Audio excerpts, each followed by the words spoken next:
सरस्वती की लाश तो अभी ठंडी भी नहीं हुई। और ये बेशरम अपनी प्रेमिका दगड़ क्या करे घर में आई। तू इसे ब्याह करके नहीं लाया?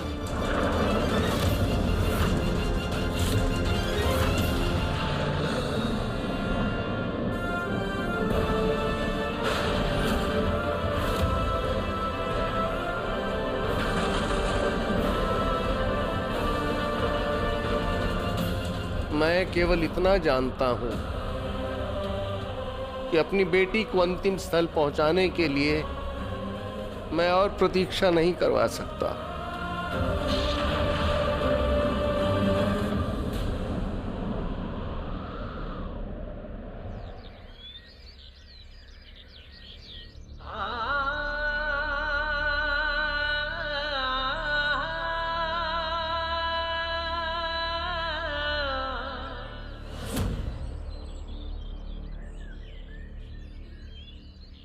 नील, ये तू क्या कर रहा है? अरे भाग, सवाल मत कर, तू बस लेट के देख। ना बाबा ना, ये तो पटुआ की रस्सी है, बड़ी चुभती है। No no. मैं तुझे कुछ चुभने दूंगा? नहीं दूंगा। वैसे भी तेरे लिए माइक्रोफाइबर वाली गद्दी लेके आया जो अंदर पड़ी है। मेरी बात सुन, जहाँ तक मेरी जानकारी है मुझे लगता है कि प्रेग्नेंट लेडीज को ना खाट पे लेटना चाहिए, वरना सारी टाइम मेरी कमर कमर दर्द, ये लगाओ कमर दर्द, वो लगाओ करते फिरेंगी। नील चुप बैठ। आके लेट के देखा जा, धीरे से आराम से, तेरे लिए बनाया ड्रग्स। हे भोलेनाथ, तू भी ना। उफ। संभल संभल संभल। Okay okay okay. नहीं गिरेगी, भरोसा है ना मुझ पे? हाँ। कैसा लग रहा है भाग्स? बहुत ही आरामदायक महसूस हो रहा है। थैंक यू बड़ी बहन। वैसे मैं क्या कह रही थी कि अगर तेरे होटल का बिजनेस नहीं चला ना, तो तू A1 सुतार जरूर बन सकता है। अच्छा बेटा, तो तुम शार्प शूटर वाली पर्सनालिटी को सुतार बनाना चाहती हो? No worries man, I will be your carpenter. मेरी बात सुन भाग्स, अभी से जो बेड मैं बनाऊंगा तेरे लिए, तू सिर्फ उस पे लेटेगी।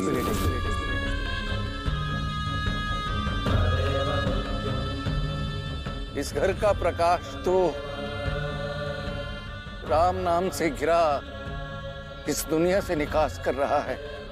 अब तो इस घर को अंधकार की आदत डाल लेनी चाहिए। बुझा दो इस घर के सारे दिए। सत्य है, सत्य है, सत्य है, राम नाम सत्य है, राम नाम सत्य है, राम नाम सत्य है, राम नाम सत्य है, राम नाम सत्य है, राम नाम सत्य है। एक मौत ने 2 खानदानों को बुरी तरह तबाह कर दिया था। मैं नील की तकलीफ समझ सकती थी। उनकी भरी हुई आंखों में उनके दिल का दर्द साफ झलक रहा था, पर इंतकाम की आग ने उनकी आंखों पर पट्टी बांधी थी।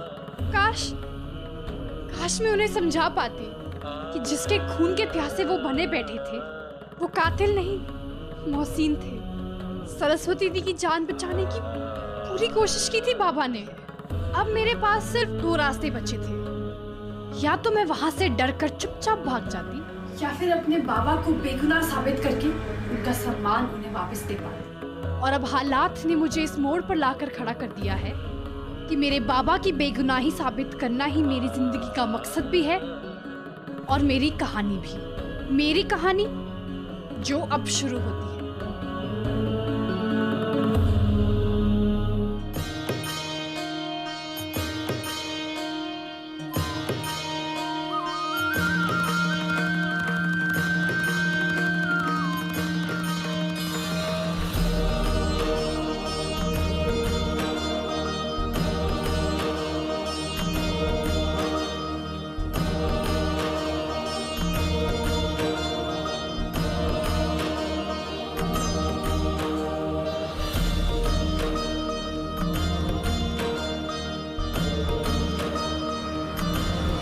किसी भी चीज को छूना मत। व्यास जी को बिल्कुल पसंद नहीं है उनकी धार्मिक चीजें कोई भी छुए। ये लो मेरे कपड़े, ये शायद तुम्हें फिट आ जाएंगे। ऊपर जाके दाई तरफ कमरा है, और चेंज कर लो।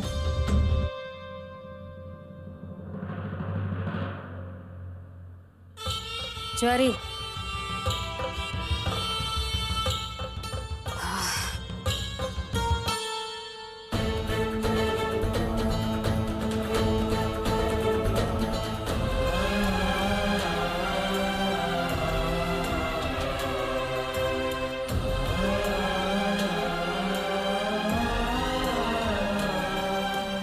मैं तुझसे प्रॉमिस करता हूँ भक्स, तुझे मुझसे दूर ले जाने वाले को मैं चैन से जीने नहीं दूंगा। तेरी मौत का बदला लेकर रहूंगा, फिर चाहे मुझे उस लड़की को बंदी बनाकर क्यों ना रखना पड़े।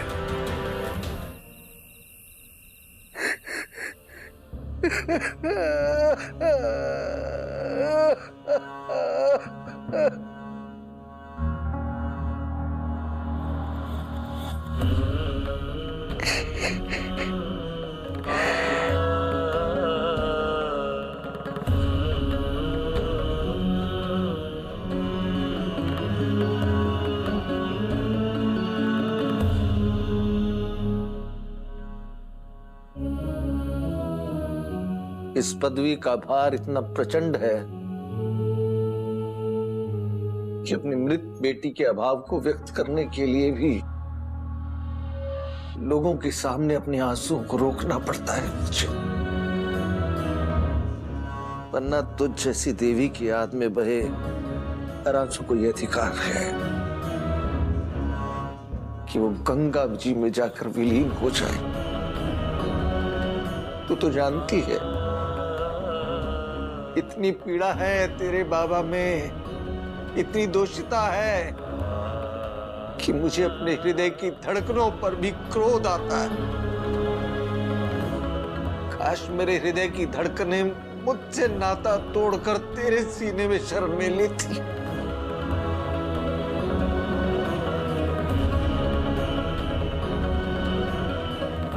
काश मैं तुझे अपने बालक को खिलाते हुए देख पाता। मुझे क्षमा कर दे सरस्वती, मुझे क्षमा कर दे मेरी बच्ची।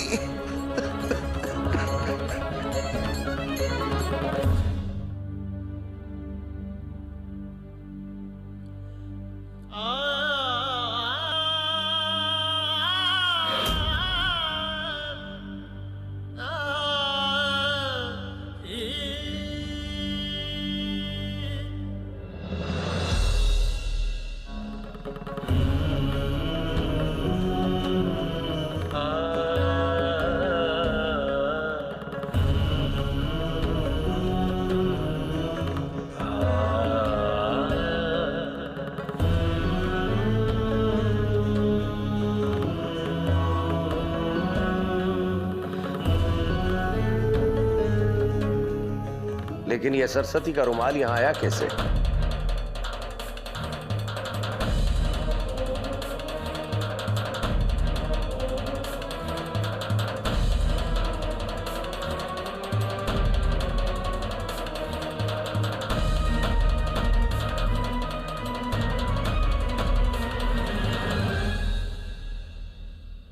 आई एम श्योर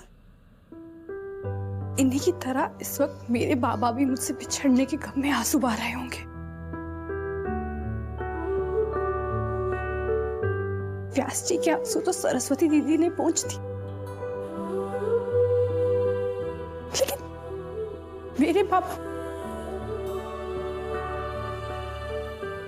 मेरे बाबा के आंसुओं को बहने से कौन रोकेगा? झूठा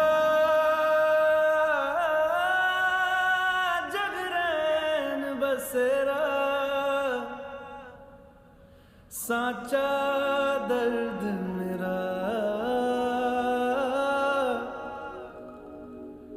मृग तृष्णा सा मोह पिया,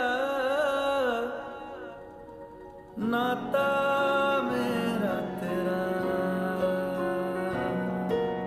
नैना जो मिलके रात जागते थे, नैना शहर में पलके मीचते हैं, यूं जुदा हुए कदम जिन्होंने ली थी ये कसम। तू क्यों पुरानी बातों को लेकर बैठा है?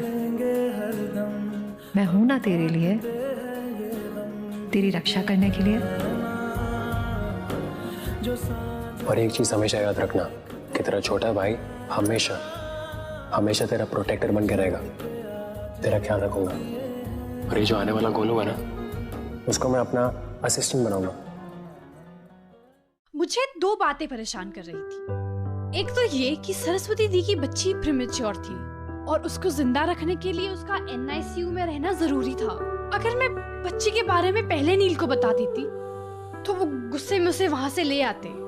और दूसरी कि उस रात सरस्वती दी ने कुछ धक्का कहकर कुछ इशारा किया था।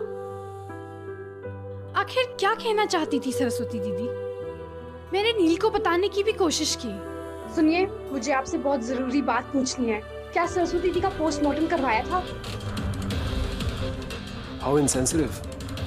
लेकिन मैं तुमसे एक्सपेक्ट भी क्या कर सकता हूं? तुम तो इनसेंसिटिव लोगों के परिवार को बिलोंग करती हो, करेक्ट? उनका पोस्टमार्टम नहीं हुआ था। अरे तो होना चाहिए था ना। मुझे याद है सरस्वती दी मुझसे इमरजेंसी रूम में कुछ कहने की कोशिश कर रही थी कि उन्हें किसी ने धक्का लगाया। अगर पोस्टमार्टम हुआ होता तो उनकी मौत की असली वजह पता चल पाती हमें।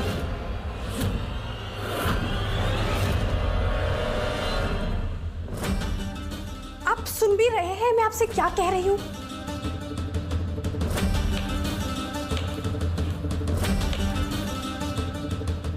ये मैंने दूधी की पीसेस काटे हैं। एक काम करो, इनको फिर से जोड़ के एक दूधी बनाओ। ये कैसी बेतुकी बात? बेतुकी बात नहीं है, इन्हें फिर से जोड़ो और एक दूधी बनाओ। नील, मैं आपसे क्या कह रही हूँ और आप? आओ साथ में ट्राई करते हैं। नील, आ जाओ चाहत, साथ में ट्राई करते हैं। फिर से जोड़ के एक दूधी बनाओ। कम ऑन चाहत, कम ऑन, जोड़ो। ये क्या पागलपन है?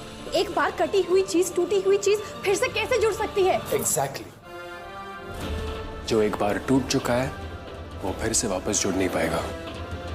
तुम्हारे एक्सक्यूजेस से, बाल की खाल निकालने से मेरी भक्स वापस नहीं आने वाली। तुम्हारे बाप ने मेरी बहन का खून किया है और तुम्हारे बाप को तो मैं छोड़ूंगा नहीं।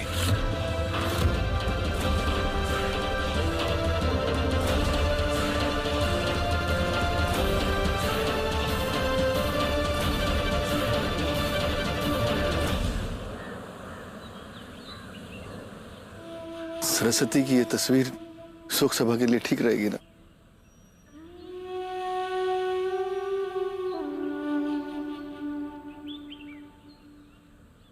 मैंने परिवार वालों के बैठने के लिए 7 चौकियां आगे लगवा दी। 7। धीरे धीरे तुम्हें भी याद रखना आ जाएगा जमुना। अब हमारे परिवार में 7 नहीं 6 सदस्य हैं। नहीं जीजा जी, 7वीं चौकी मैंने चाहत के लिए लगवाई है। घर की नई बुआरी है ना वो, अब तो परिवार का हिस्सा हो गई जीजा जी।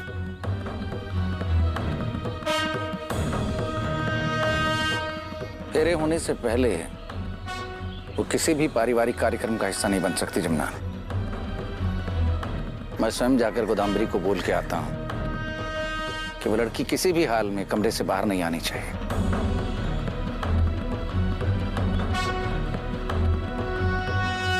चाहत अपने कातिल बाप की सलामती की दुआ मांग रही थी, पर वो शायद से ये नहीं जानती थी कि कोई भी प्रार्थना मुझे उस खूनी से बदला लेने से नहीं रोक सकती। उसके हाथ से तो मैं वो बेग की फोटो छीन नहीं पाया, पर फिर भी वो फोटो मेरे हाथ लग गए। खबरदार, वापस करें मेरे बाबा की तस्वीर। जरूर दूंगा, टुकड़ों टुकड़ों में। फिर समेट लेना तुम।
ओए,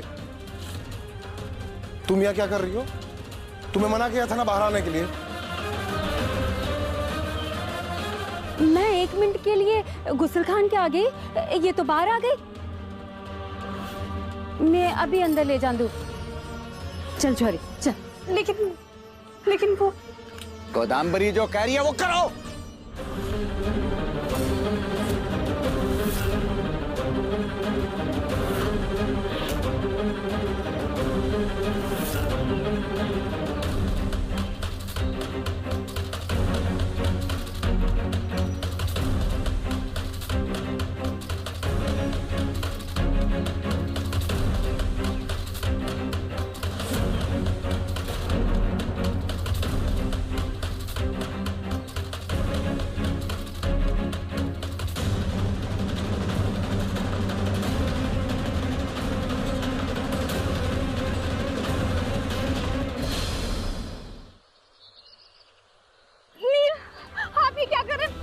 आवाज बिल्कुल बंद रखो।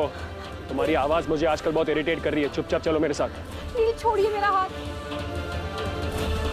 लेकिन आपके बाबा ने तो मुझे घर से निकलने को मना किया था ना। आज तुम्हारे वजह से मुझे व्यास जी के पैर छूने पड़े, लेकिन मैंने अपनी जिंदगी में ये डिसीजन लिया था कि मैं कभी उस आदमी को अपना बाप नहीं मानूंगा। लेकिन तुम्हारे खूनी बाप की तस्वीर छुपाने के लिए। मेरे बाबा खूनी नहीं है। तस्वीर दीजिए मुझे। फोटो चाहिए तुम्हें? हाँ ठीक है, उसके पहले तुम्हें मेरा एक काम करना होगा। क्या काम करना है?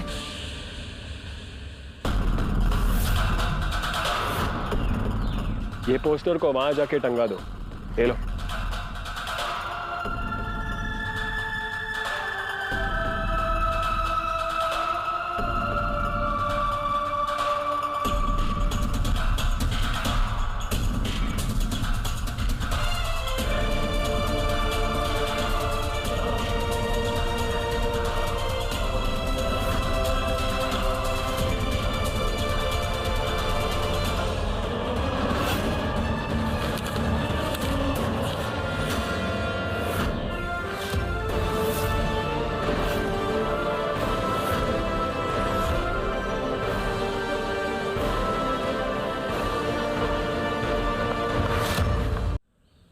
अब तो मैं आपसे ये उम्मीद भी नहीं कर सकती कि आप सच जानने की कोशिश करेंगे, क्योंकि इस वक्त आपके अंदर सिर्फ नफरत है, जिसकी वजह से आपके दिल पर एक पत्थर पड़ चुका है। खैर, मैंने अपना वादा पूरा किया है। मुझे फोटो दीजिए। तुम्हें फोटो चाहिए?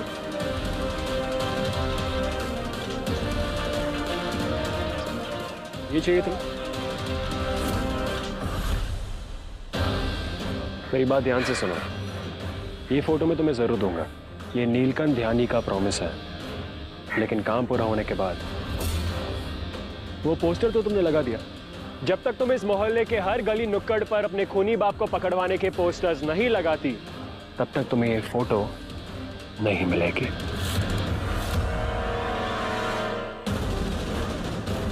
जाओ लगाओ।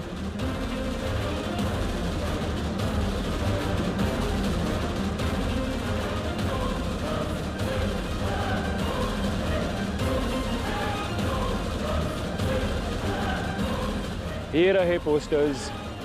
हर गली हर नुक्कड़ पे ये पोस्टर्स लगने चाहिए चाहत। जब तक ये पोस्टर्स ही लगेंगे, ये फोटो तुम्हें नहीं मिलेगा। पकड़ो वरना। खबरदार।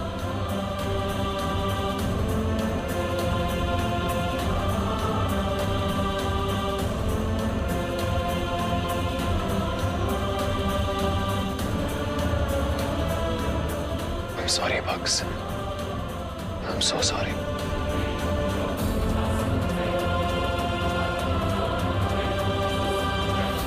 चाहत,